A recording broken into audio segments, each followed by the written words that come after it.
Jantzen, thank you so much for being here. Thanks for having me. Absolutely.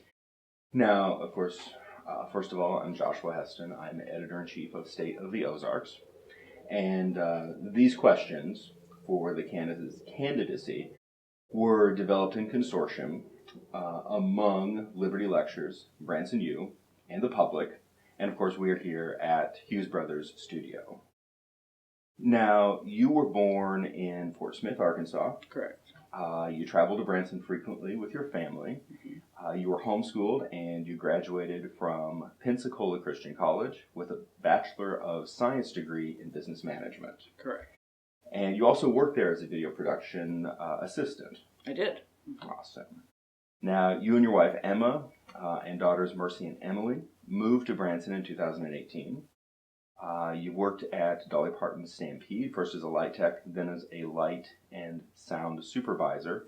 Last November, you accepted a position with Silver Dollar City, and you have another child on the way. That is correct. Yeah.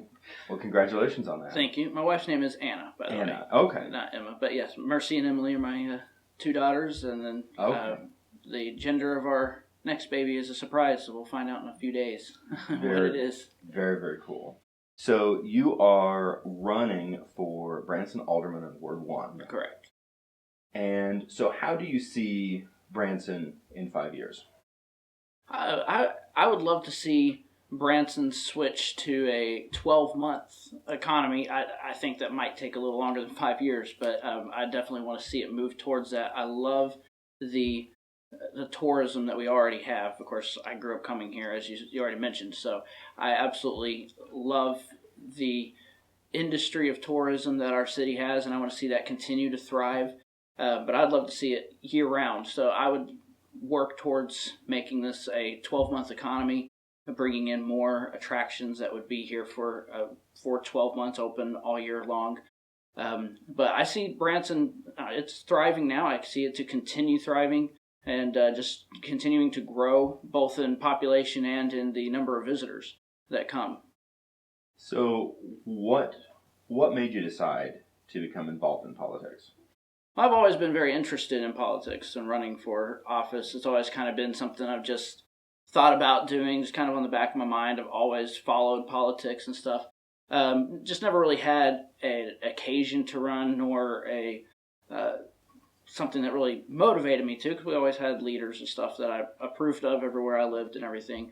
This year, what provoked me to run and actually go ahead and act on this was just seeing how the board treated the COVID response, but more than that, just how they treated people with their comments and suggestions when they got up and suggested stuff and commented against wanting the mask mandate, and just the comments that the alderman said to them, calling them, saying that these are stupid comments and the worst things I've ever heard, and even one of them even said, "I know you're not going to vote for me again, but I'm going to vote for this thing anyway." And that it just really provoked me. I said, something's got to change. Now's the time.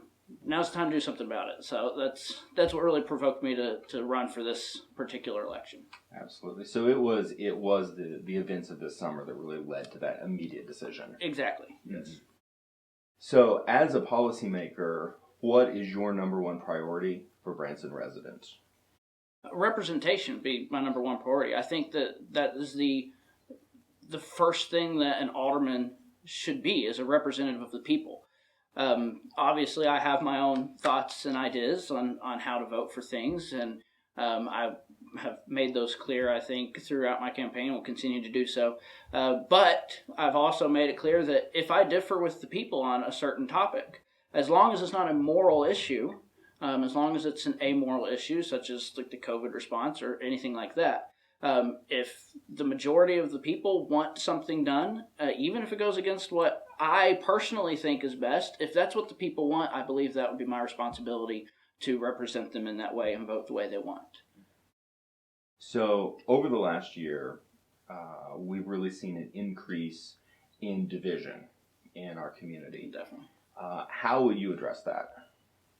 Well, first of all, I think that a lot of our division is more the leaders versus the people right now. There obviously is some division among the people and the residents, but from what I've seen, especially this past summer, as I already mentioned with like the comments that we all saw people get up and give, the vast majority of people were on one side of the fence, and then all of the leaders were on the other side.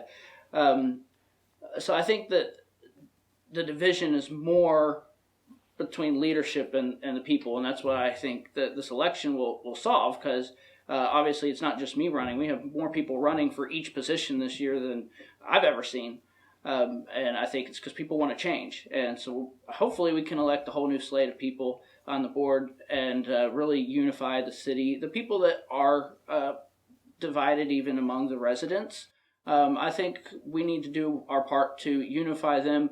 Part of that is going back to the representation that I said. Obviously, I need to listen to every single person, every comment, whether it's against what I believe, against even what the people believe. I need to listen to all of them and then decide based on what the majority of the people in the city want.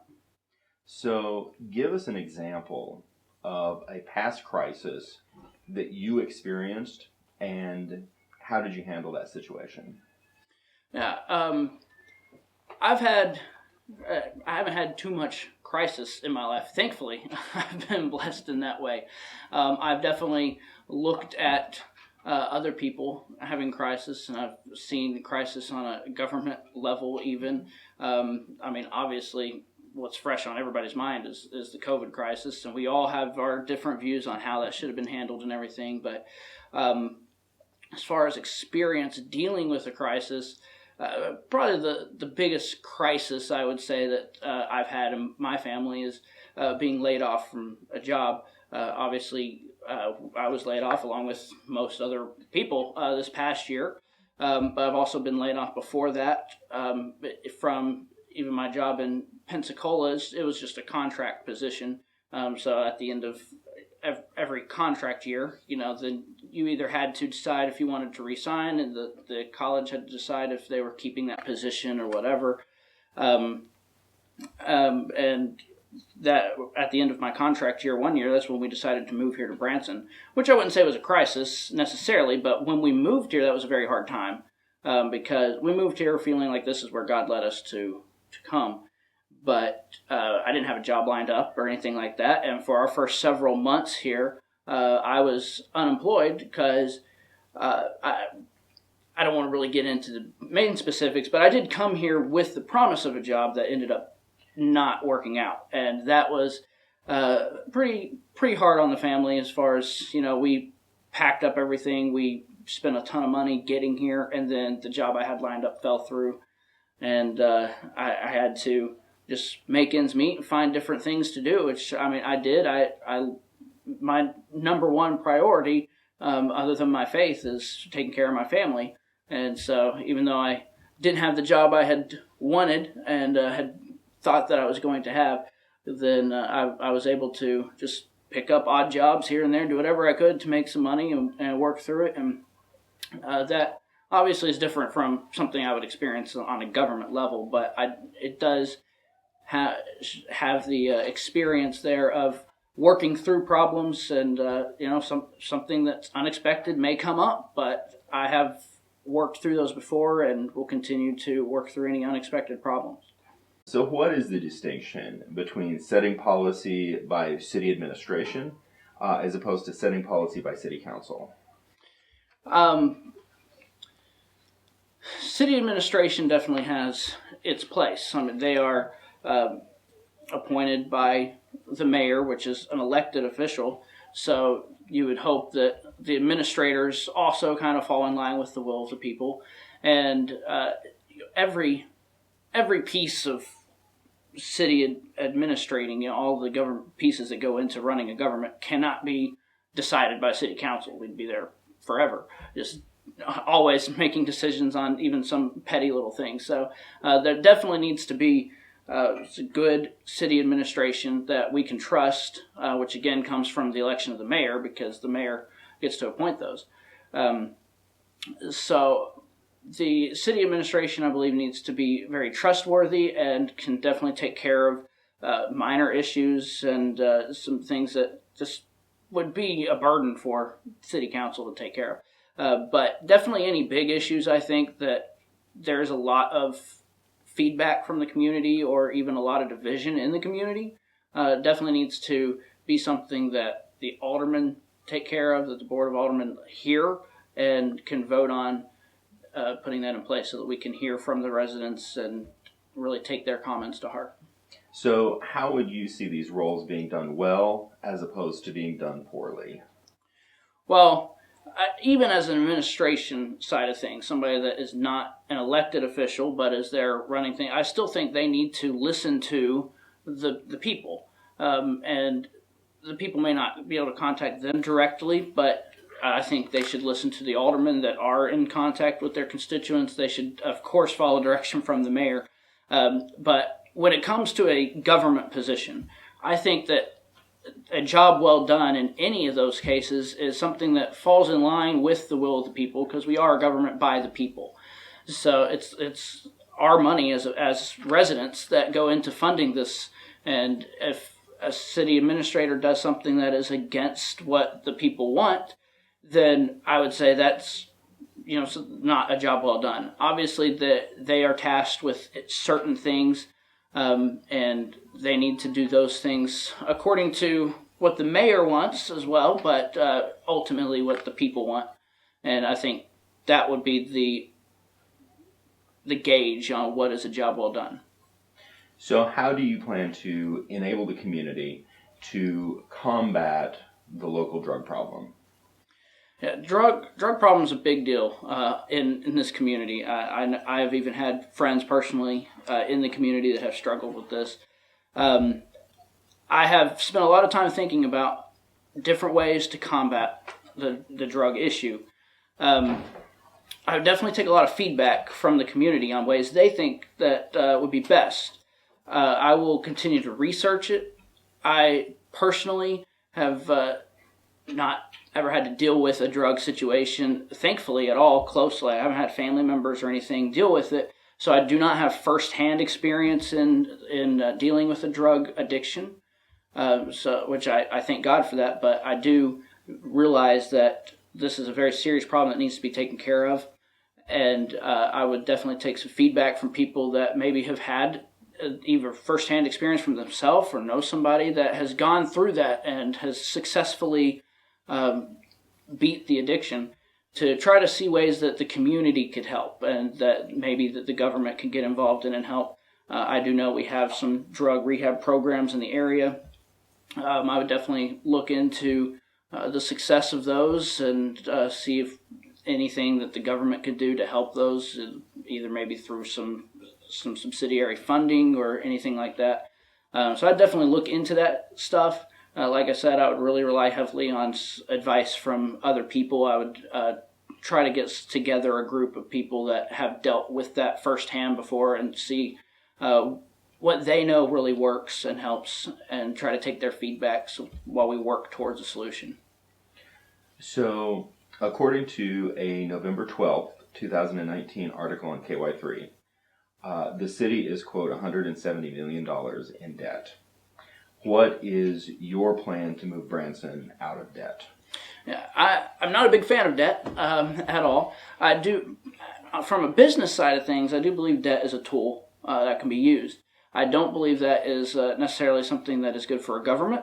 Again, as I mentioned, in a government that's by the people, all the money that is funded by the government is ours, which means we also share that debt that is upon us. Obviously, everybody talks about the nationwide debt, the government debt of trillions of dollars, and you really don't want to add on to that a city debt as well of over $100 million. So I would definitely work towards getting us more fiscally responsible.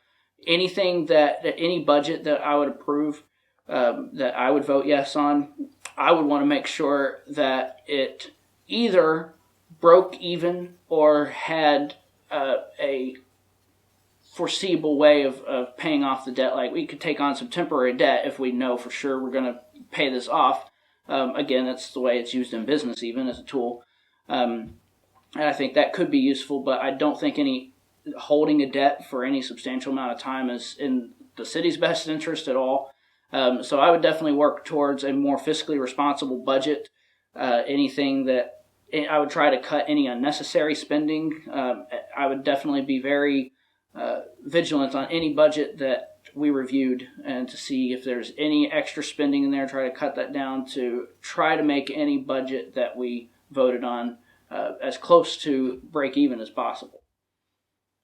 So, according to Christian Action Ministries, or CAM, in 2019, this is their statistics.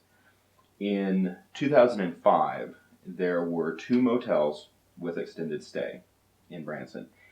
In 2019, that number had risen to over 40. And according to the 2019 stats, we had over 2,000 Branson residents living in extended stay, 500 of them children. In 2009, CAM served 11,000 individuals. In 2018, that number had risen to 62,000 for that year. And also in 2019, the area poverty rate was listed at 17.8%. But the then executive director, Elizabeth Hughes, stated at that time she believed the rate to be much higher because the census data did not include weekly motels. What is your plan to address these needs within the community? Definitely. I have watched as these extended stay motels have come about. I've only lived in Branson for 2.5 years now, but as you said before, I've visited Branson all the time growing up. We came at least once a month for most of my life, so I've seen Branson go from those statistics in 2005 to what it is today, and in one regard, I'm kind of torn on the issue because extended stay does typically offer more low-income housing, and of course homelessness is a big issue here, and part of the problem is because it's so hard to find low-income housing, and those extended stay motels do offer that. However, I have seen a lot of the living conditions of those extended stay motels, and a lot of them are very bad. One of the things I did when I told you earlier, I was doing some just odd jobs and stuff around trying to make a living. One of the things I did was drive for Uber, and I would pick people up and drop people off sometimes at those motels. And I was sad to see the condition that they were in, because you can have an extended stay motel that's in good condition. And if that was the case, then I think they're a great solution to the homeless problem around here. But unfortunately, most of the ones that I've seen in Branson are not in that condition. Most of them are pretty run down and just seem to not offer the most ideal living situation, especially for families with children.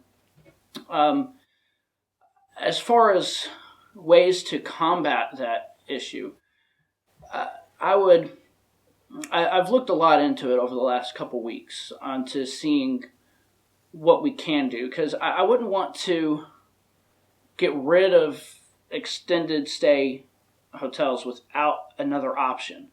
I know that Elevate Branson has been working on a tiny home community, and that sounds like a good option that may offer some better living arrangements for low-income housing.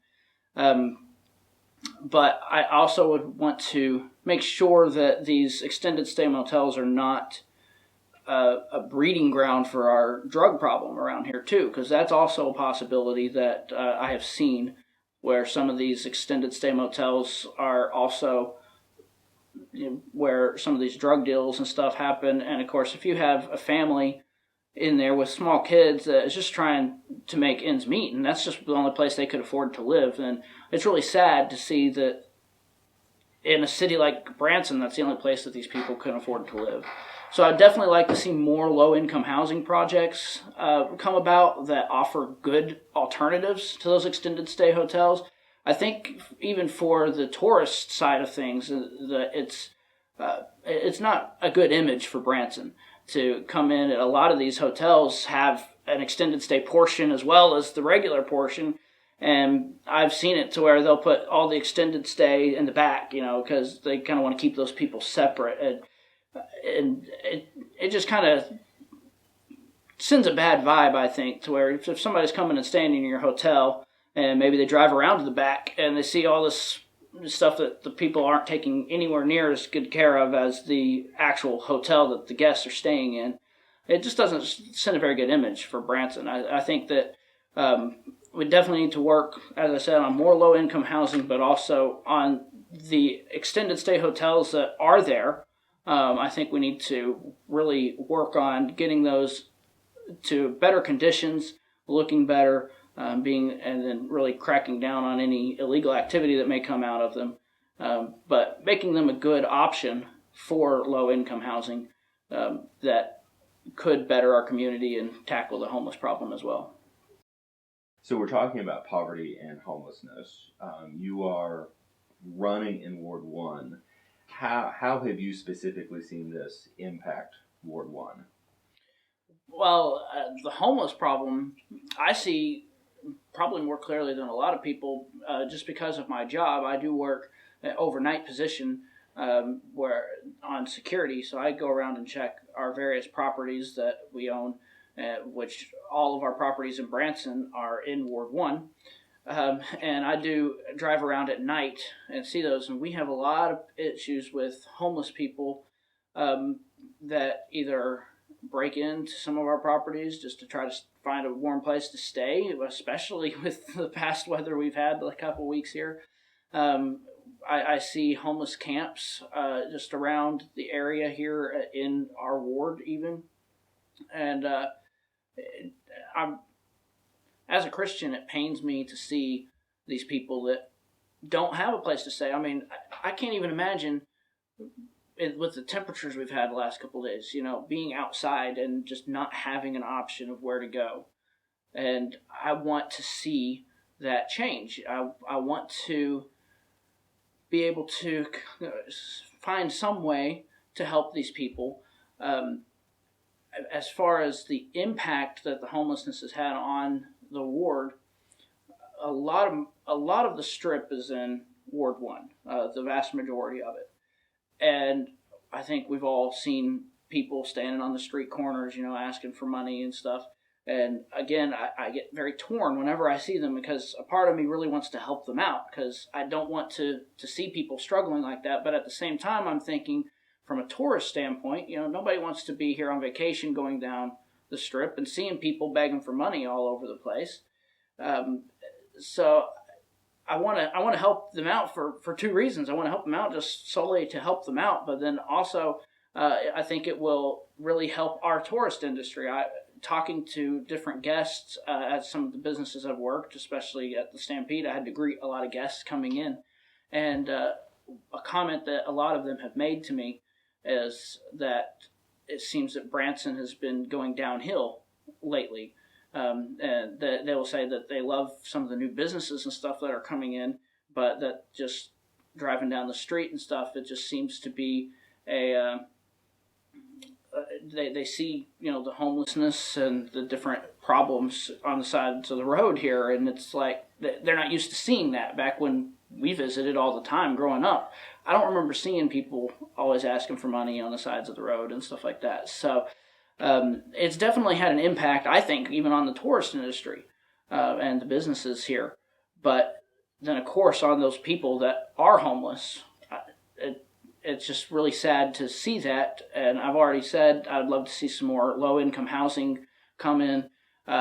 Something that has always baffled me is that it doesn't appear that we have a true homeless shelter here. Everywhere else I've lived, they had some type of nonprofit homeless shelter that would house the people, feed them, and then offer a service to help them find jobs. Of course, we do have organizations like Elevate Branson that do their part in helping the homeless community, but there's still not an actual homeless shelter. So I'd love to see something like that started up. I don't believe that's something that the government itself should fund. I think that helping the homeless should be something that is an individual responsibility that all of us should take part in, but only if it's something that's truly in our heart, not because we're forced to do it from the government.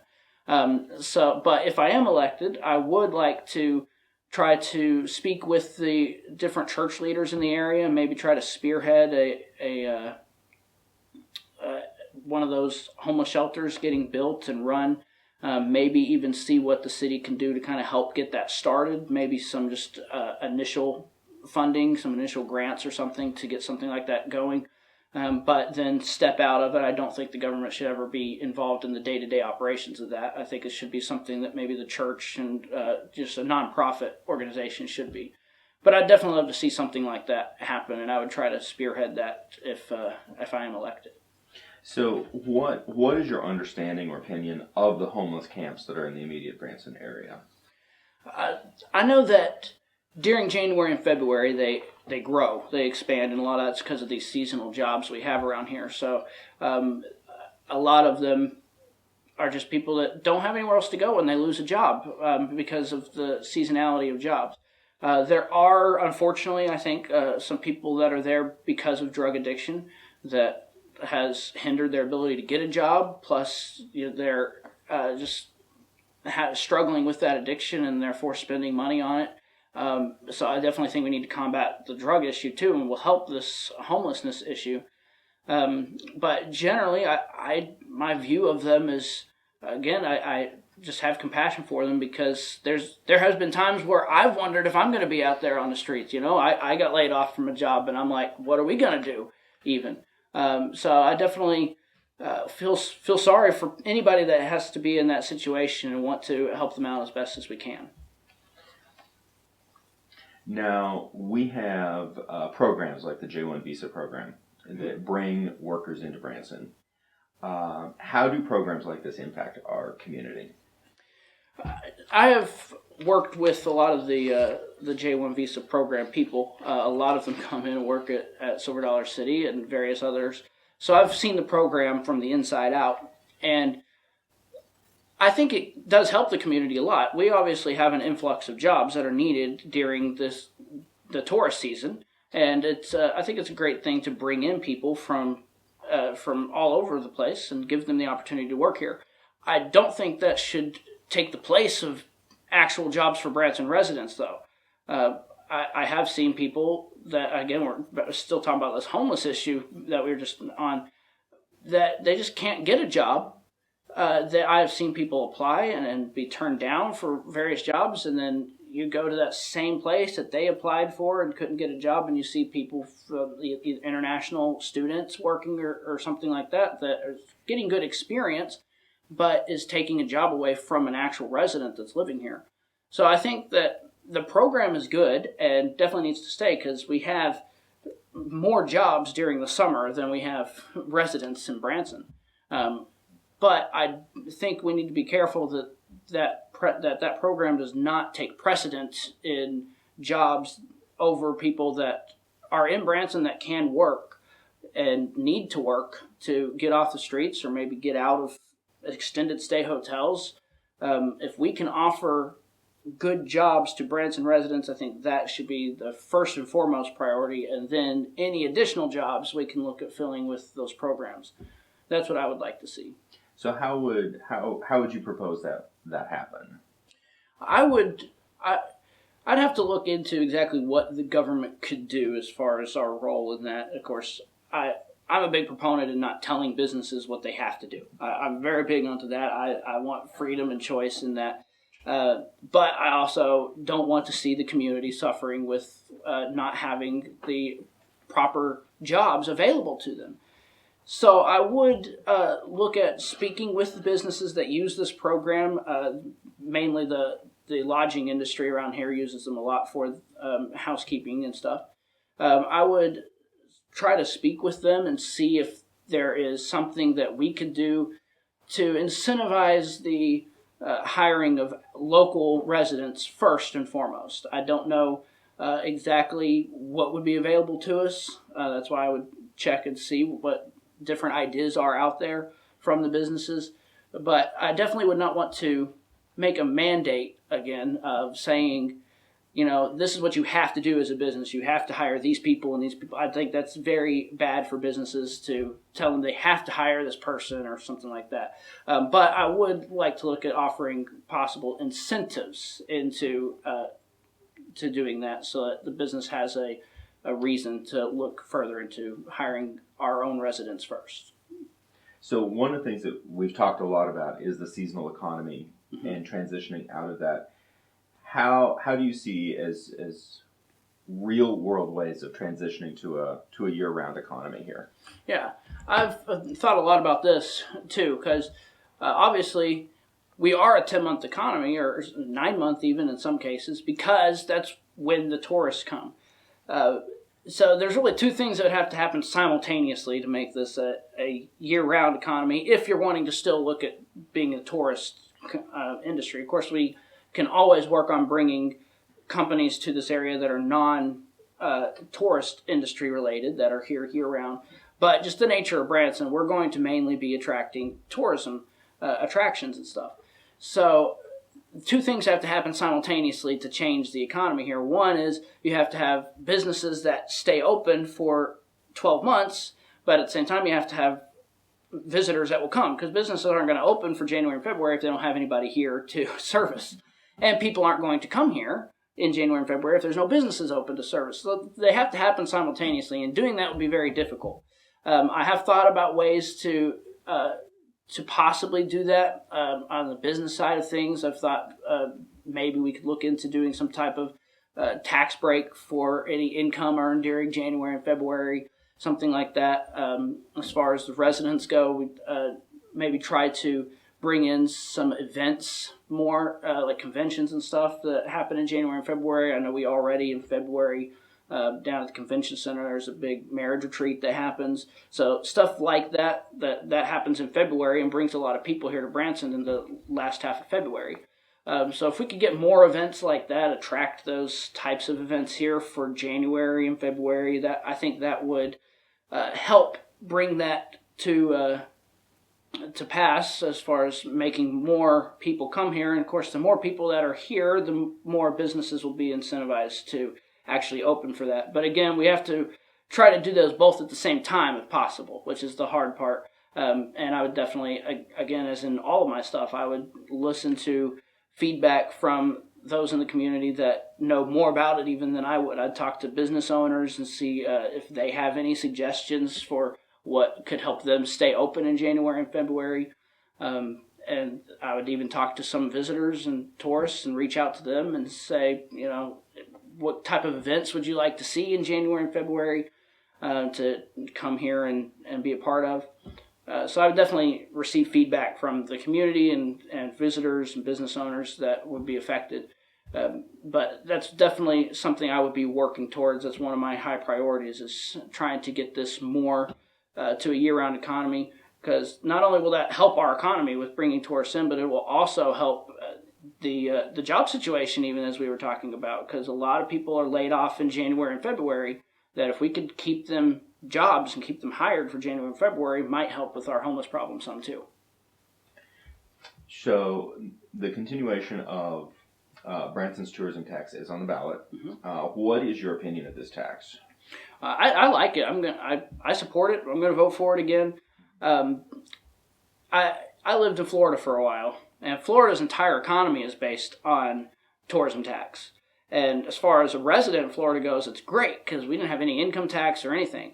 So obviously it's much smaller scale here because it's not statewide, but it's a similar thing here. The tourism tax helps keep taxes low for the residents because a lot of the stuff is paid for by tourists, which is good because when you have a city that has a small population like Branson has, just the residents in of themselves would not be able to support the massive amount of infrastructure and the services like the police and fire and all that is needed to host millions of visitors every year.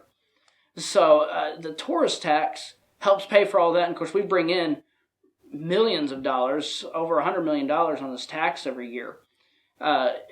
Tourists they expect to kind of have some type of tourism tax. They're always expecting to pay more on vacation, so it does not usually bother them to have a tourist tax. Again, it's something that they expect, so I don't think it hurts businesses at all to have them.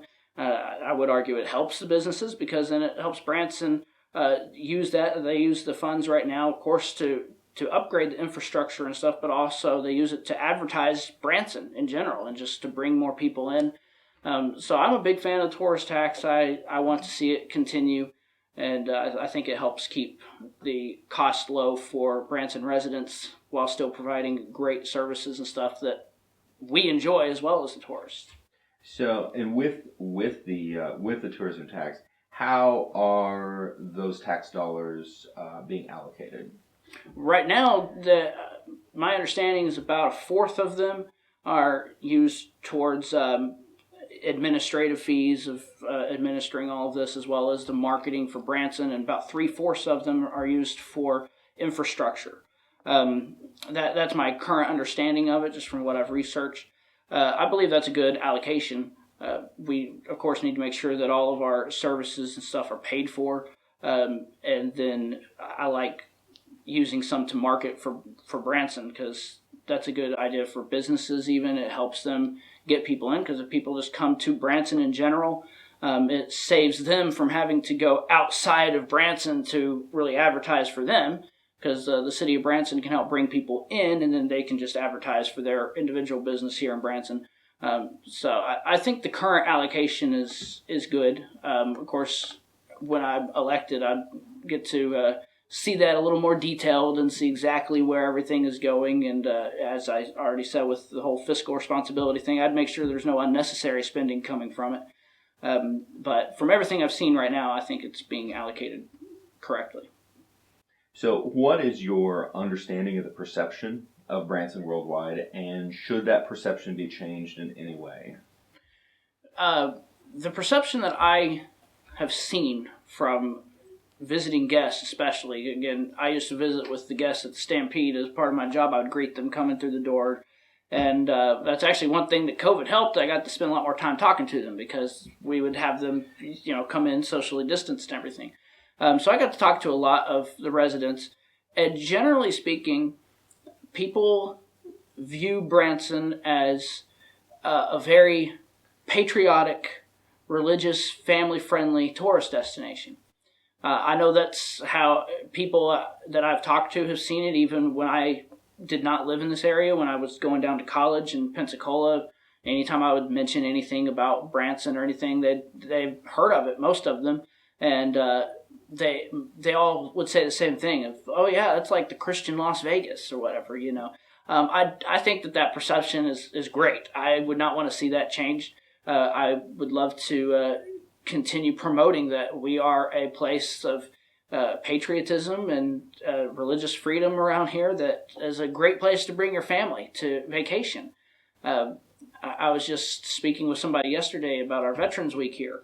I know that around the country right now, sometimes veterans are not getting the respect that they deserve, or sometimes even being disrespected. I was speaking to this gentleman and telling him that that's one reason why I am so against things like this, the mask mandate and stuff, is because I think it's taking away freedoms. It's chipping away at our freedom that they have fought so hard for. And so I am very big on honoring our veterans, and here in Branson, that's something we've been known for. We have that Veterans Week here. We have, I think, every show you go to around here does some type of tribute for the veterans. They usually end with some big patriotic number or something like that. It doesn't matter which show you go to. You can go to the Stampede and have a horse show. You can come here to the Hughes show and see the Hughes music show, and you always leave feeling more patriotic than when you walked in. You leave thinking, I love this country.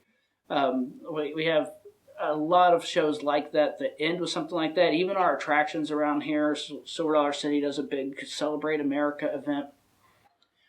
So I love the patriotism. I also love the religious side of things. I, of course, am a Christian, and I love having a place to bring my family to, that I don't have to worry about what's going to be, taught to them, or what type of influence they're going to see around here. You can't always do that in a town like Vegas, where you have to worry about what's going on.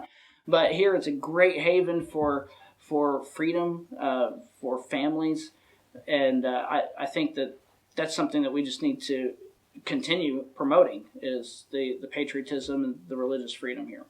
So you would define that as Branson's cultural identity? Yes.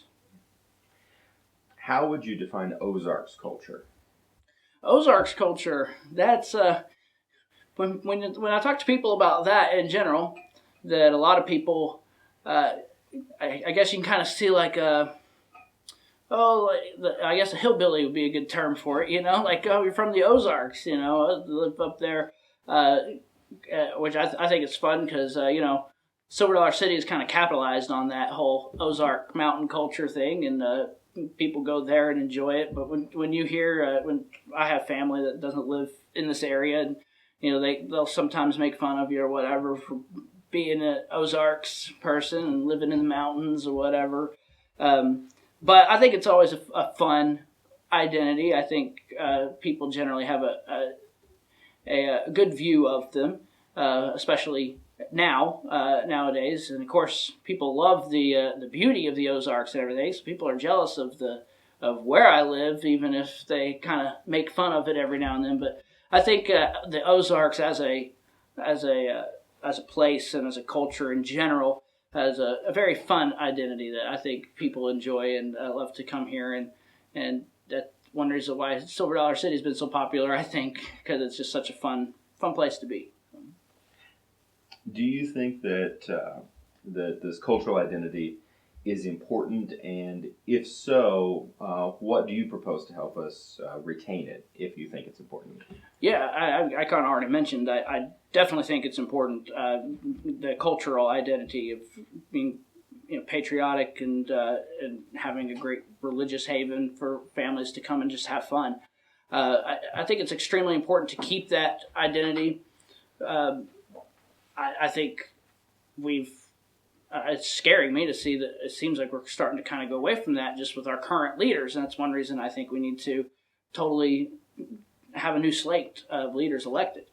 With the COVID mandates that they have put in, people had been coming before. I'd been talking to people at the Stampede before that mask mandate was put in place, that they said the reason for coming to Branson was to get away from everything. And that's why people go on vacation anyway, typically, is to, get out of whatever's on their mind at the time and come to a place where they can just let loose and have fun. And I had a lot of people say they came here because they loved the freedom that we chose to have here in Branson, and that they could come here and just have fun the way they wanted to have fun. And they could bring their families and know that they weren't going to be harmed, or they could go see a show in Branson and not worry about what their kids were going to see. And then we put the mask mandate in. It was a whole different scenario. People would still come. Most of the people that we did see a dramatic drop in numbers when we put that in. And some of that may have been attributed to the time of year. It was later in the summer.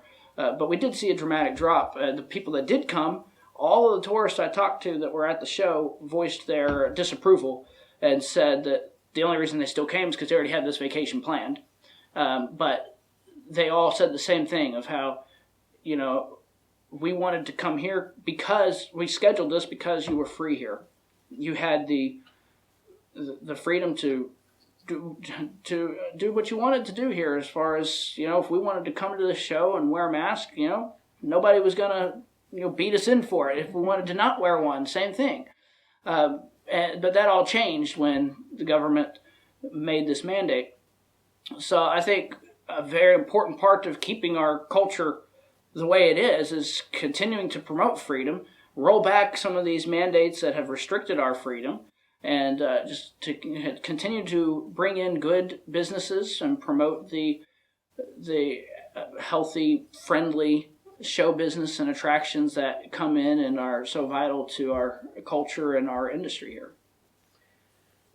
So what policies will you implement in the first year of your term? Well, my very first thing that I would want to work on, and I think most of the candidates running all agree on this, first thing would be to repeal all of these, all of the mandates regarding COVID. I think that's hurt our businesses terribly. I think it's hurt our image here in Branson.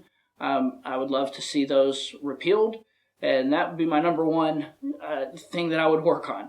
After that, the next issue that I really want to tackle is the homeless issue around here, and working on spearheading the operation of maybe getting a homeless shelter or something like that started, seeing different ways that we can help out the homeless community, really researching that, getting some focus groups together and working on that. That, along with extending our economy to a 12-month economy that I've mentioned, that would be a big priority that I would be working on as well, trying to get anything we can done about that and trying to head in that direction. So those would be my three main priorities from starting out, for however long that takes. Hopefully the COVID restrictions doesn't take more than a week getting that done, but we'll have to see on that one. So for the residents of Ward 1, with these policies that you're proposing, how do you see them directly benefiting? I think when our economy benefits, then our residents benefit. And I think that the three things that I mentioned there, of course, repealing the COVID mandates, I think that will help our businesses. It obviously helps the residents because it gives the choice back to them. If they feel more comfortable wearing a mask, nobody's going to say anything about that to them. They can wear a mask, and we appreciate that. That's their view on it. Same thing if you don't want to wear one. If that's your view, then that's great. So that helps them, the residents, just having the choice to do that. Again, it helps the businesses as well, because I think it will attract more people to Branson, because same reason why it was before. People come here because they want to get away from all this stuff. They feel oppressed at home right now in a lot of these states, and they'll come here. We had a ton of people before the mask mandate was put in. We had a ton of people visit from the Chicago area and Illinois. I had several people from New York, even all the way from California, that came that said they don't usually come out here, but they did because everywhere around there has all these mandates in it. They wanted a place to come and just relax for a little bit, get away from all that. So that will help our economy. And when our economy prospers, then the people prosper, because more jobs will be created if we're super busy and more residents or more visitors are coming. Then jobs are going to have to, or companies are going to have to add jobs to keep up with that, and that will, of course, help all of the residents. It will increase demand for jobs. So if you're a harder worker, you'll get extra pay because you'll be in higher demand.